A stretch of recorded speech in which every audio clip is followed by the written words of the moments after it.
आज आप अभी तक ऑफिस नहीं आए? नहीं, आज मुझे एक पर्सनल काम था, इसलिए मैं ऑफिस नहीं आ पाऊँ। एक अर्जेंट काम है तो आप तुरंत ऑफिस आ जाए। इस महंगाई के जमाने में 2 वक्त की रोटी जुटाना तो मुश्किल है, और आप पढ़ाई की बात कर रहे हैं साहब। हाँ, क्योंकि इस तरह का एक प्रोजेक्ट है शिक्षा, जिसे क्राई संस्था प्रॉक्टर एंड गैम्बल की सहायता से पिछले 4-5 सालों से चला रही है। शट अप गौरी, तुम एक नंबर के चाहिर और गवार हो। तुम्हें किसी भी माहौल में रखा जाए लेकिन तुम नहीं सुधरोगी। मॉम घर का काम नौकरानी भी करती है, मगर वो मालकिन या बीवी नहीं होती। मेरे दिल में उसकी जो हैसियत है वो बस इतनी है मॉम, कि वो एक गरीब बेसहारा लड़की है। आज हम आपसे कुछ मांगने नहीं आए हैं, बल्कि एक सवाल पूछने आए हैं। आपने हमारा दिल क्यों बनाया? और अगर दिल बनाया था तो उसमें प्रेम क्यों पैदा किया? और अगर प्रेम पैदा किया तो उसे उसकी मंजिल तक क्यों नहीं पहुंचाया?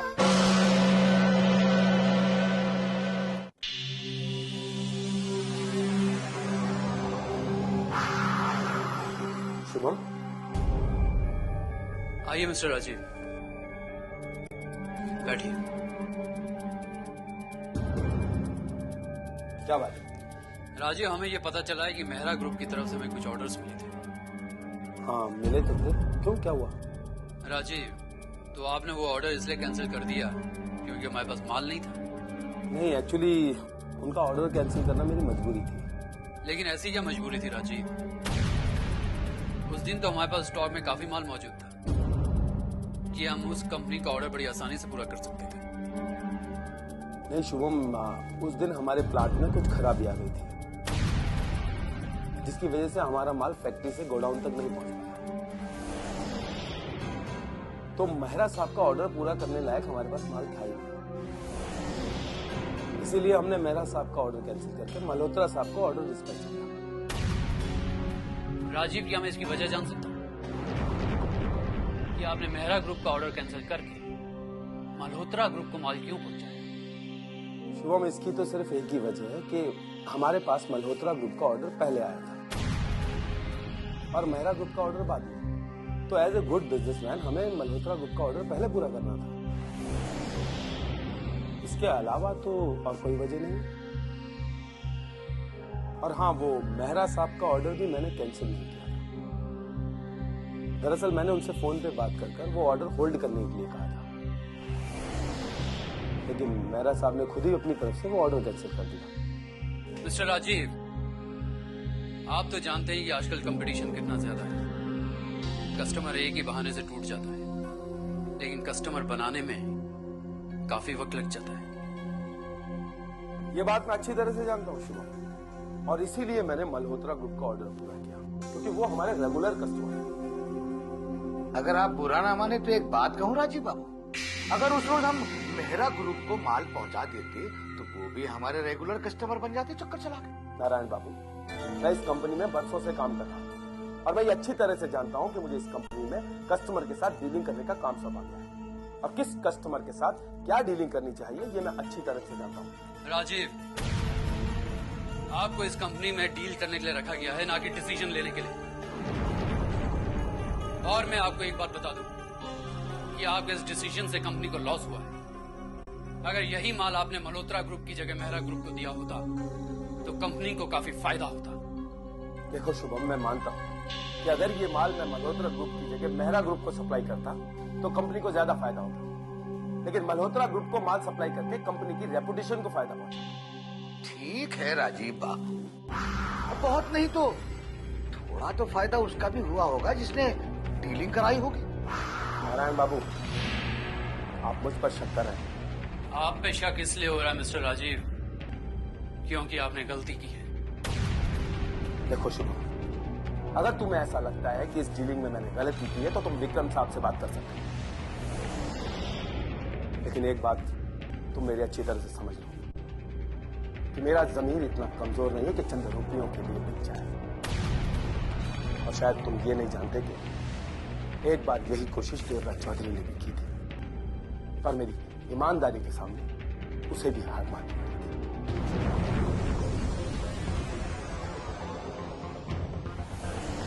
देखा देखा इसके तेवर। मालिक और मुलाजिम के बीच के सारे रिश्ते भूल गया है। राम राम राम राम, कैसा टाइम आ गया है। 900 चूहे खा के बिल्ली तीरथ जा रही है चक्कर चला के, तीरथ जा रही है चक्कर चला के।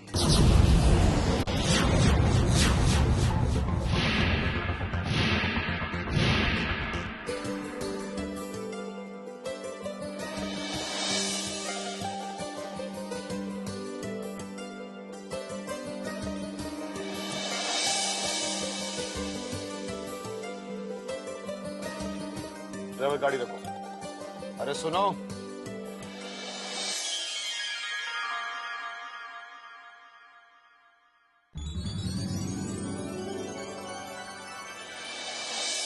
अरे साहब आप नमस्ते। पहचान गए? हाँ साहब, मैं आपको कैसे भूल सकता हूँ। आपने ही तो मेरा पढ़ने का सपना पूरा किया था। ये सपना हमने पूरा नहीं किया है, बल्कि प्रोजेक्ट शिक्षा ने पूरा किया, जो प्रॉक्टर और गैम्बल की सहायता से क्राई संस्था चलाती है। बेटा, अगर तुम्हें तुम्हारी तरह और कोई भी बच्चा मिले जो पढ़ना चाह रहा हो, तो उसे इस प्रोजेक्ट और संस्था के बारे में जरूर बताना। हाँ साहब, जरूर बताऊंगा। अच्छा, आप जाओ और खूब मन लगाकर पढ़ना। बड़े होकर अपना और अपने देश का नाम रोशन करना। अच्छा साहब, चलता हूँ। नमस्ते।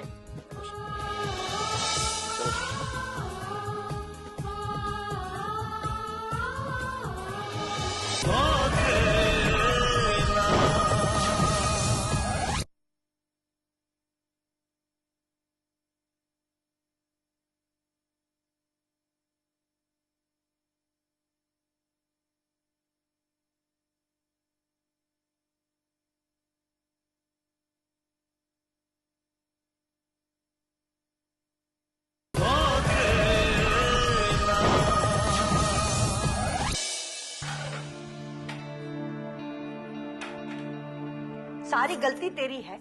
अरे तुझे क्या जरूरत थी उस लड़की से ऐसा मजाक करने की। आए हाय, उस जैसी गोरी लड़की का तू अगर मुंह काला करेगी तो विशेष को गुस्सा क्यों नहीं आएगा कसम से। हमें उनके गुस्सा होने का कोई दुख नहीं है। दुख तो हमें इस बात का है कि आपने हमारी जिंदगी को मजाक बना दिया है। क्या जरूरत थी हमें बड़े बड़े सपने दिखाने की। क्या जरूरत थी हमसे ये झूठ बोले कि विशेष कभी हमारा हो सकता, जबकि सच्चाई तो यह है कि हम उनके लायक कभी थे ही नहीं। हम तो इस घर की नौकरानी बनने के लायक हैं। ये तो इस घर के लोगों का बड़प्पन है कि उन्होंने हमें सहारा दिया और कभी नौकरानी नहीं समझा। ये छोरी पागल हो गई है। हम इसे इस घर की महारानी बनाने की सोच रहे हैं और ये नौकरानी बनने में लगी हुई है। क्योंकि यही सच है। विशेष जी ने खुद माँ जी से कहा था कि वो हमसे बात सिर्फ बाबूजी के कहने पर करते हैं। वो तो हमसे एक पल भी बात करना पसंद नहीं करते। जो इंसान मुझसे बात करना पसंद नहीं करता, हम उनके बारे में ये कैसे सोच लें कि हमें जीवन भर के लिए पसंद कर लेंगे। उनकी पसंद तो सिमी है और वो उनके लायक भी है। हम तो आपकी बातों में आकर उनके पीछे पड़ गए थे। ये तो अच्छा बुआ जी कि हमें उनके दिल की बात जल्दी पता चल गई, वरना जितने देर से पता चलते तो उतना और ज्यादा होता।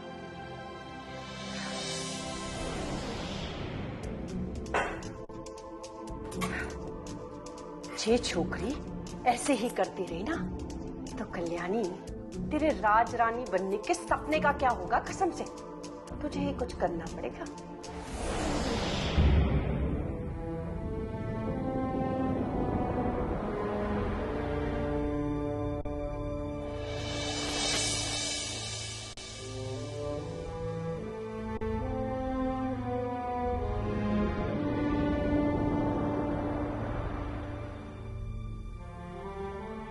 आप आ गए?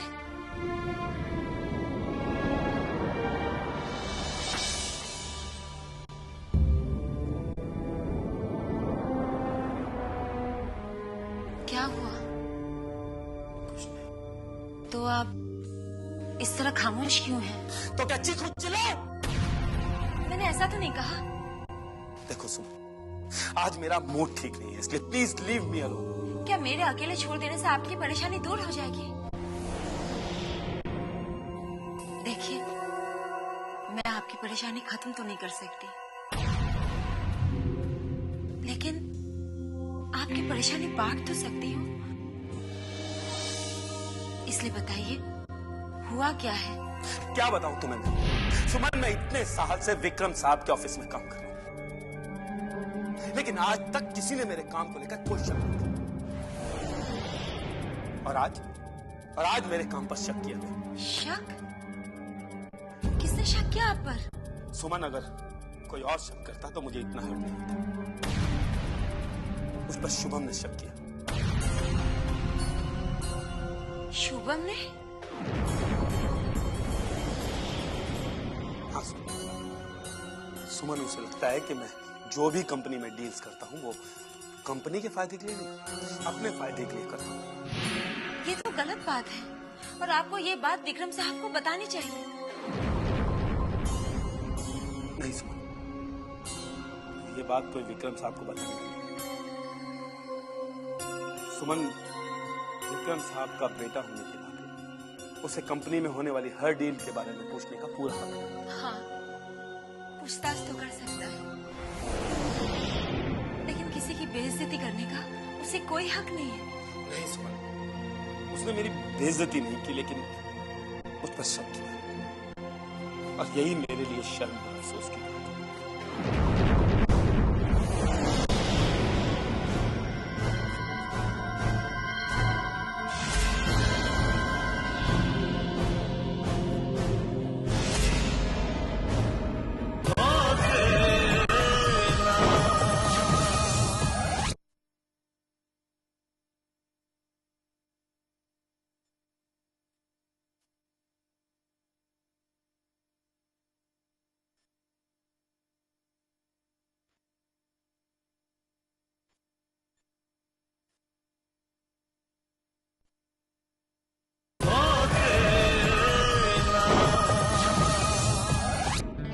कहो सिम, तुम क्या पीना चाहोगे? चाय, coffee? Well, I don't mind coffee. Okay. Shyam, Nancy, अरे कोई है तो कॉफी लेकर आओ प्लीज। Coffee. कॉफी। सिमी जी, आप भी लीजिए। No thanks. घबराइए मत, अब हम आपसे कभी मजाक नहीं करेंगे।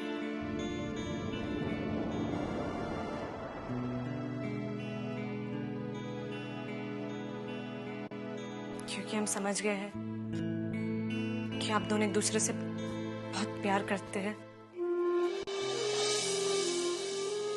और वैसे भी आप दोनों की जोड़ी भी बहुत अच्छी लगती है। देखो गौरी, बात यह है कि नहीं विशेष जी, आपको हमें समझाने की कोई जरूरत नहीं है, क्योंकि हम जानते हैं कि सारी गलती हमारी थी। इसलिए आप हमें माफ कर दीजिए। सिमी जी, आप भी हमें माफ कर दीजिए, क्योंकि हमारी वजह से आपको बहुत तकलीफ उठानी पड़ी।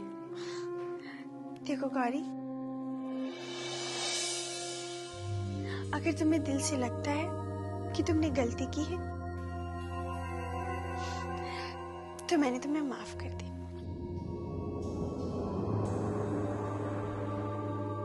विशेष जी, बस आपसे एक ही प्रार्थना है कि जब आप दोनों शादी करके अपना घर बसा लेंगे तो मुझे अपने घर में नौकरानी रख देना, ताकि हम आपके पास तो रह सके।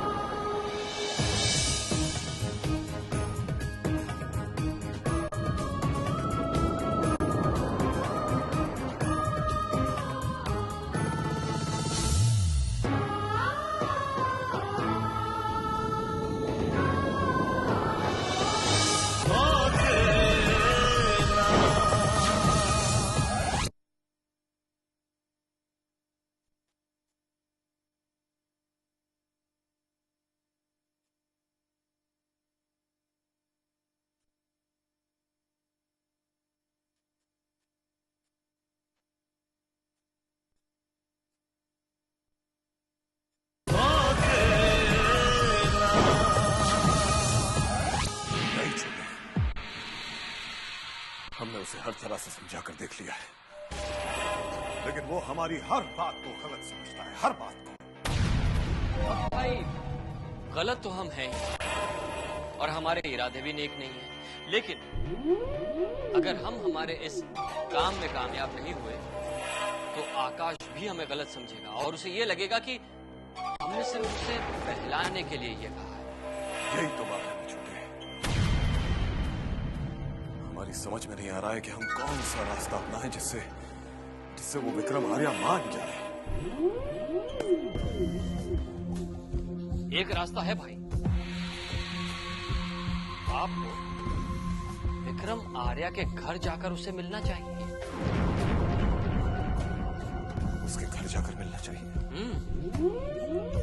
कहीं तो ये तो नहीं कहना चाहता कि हम उसके घर जाकर उसके पैर पकड़ लें, उसके सामने गिड़गिड़ाएं, हैं? भाई अगर उसके पैर पकड़ने से, उसके आगे गिड़गिड़ाने से आपका काम बनता है तो आपको ये भी कर लेना चाहिए, क्योंकि ये कूटनीति है भाई और इसमें कोई बुराई भी नहीं है। नहीं छोटे, अपने मकसद को हासिल करने के लिए हम जितना झुक सकते थे उतना झुक चुके, इससे ज्यादा और कुछ नहीं होगा। भाई कभी कभी हथियार उठाने के लिए झुकना भी पड़ता है और ऊंची छलांग लगाने के लिए एक कदम पीछे भी जाना पड़ता है। आप ये सब मत सोचिए। और हाँ, जिस दिन आप अपने मकसद में कामयाब हो जाएंगे तो मौका मिलते ही जिस तरह चाहे उस विक्रम आर्या को झुका सकते हैं।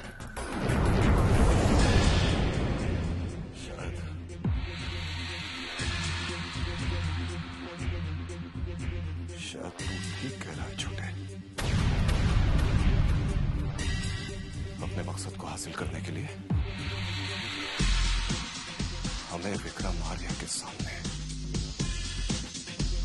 झुकना होगा।